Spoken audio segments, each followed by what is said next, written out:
تقبل الله منا ومنكم، عيد مبارك علينا وعليكم.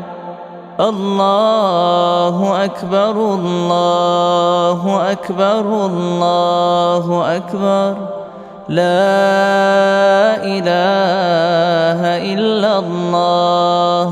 الله أكبر الله أكبر ولله الحمد.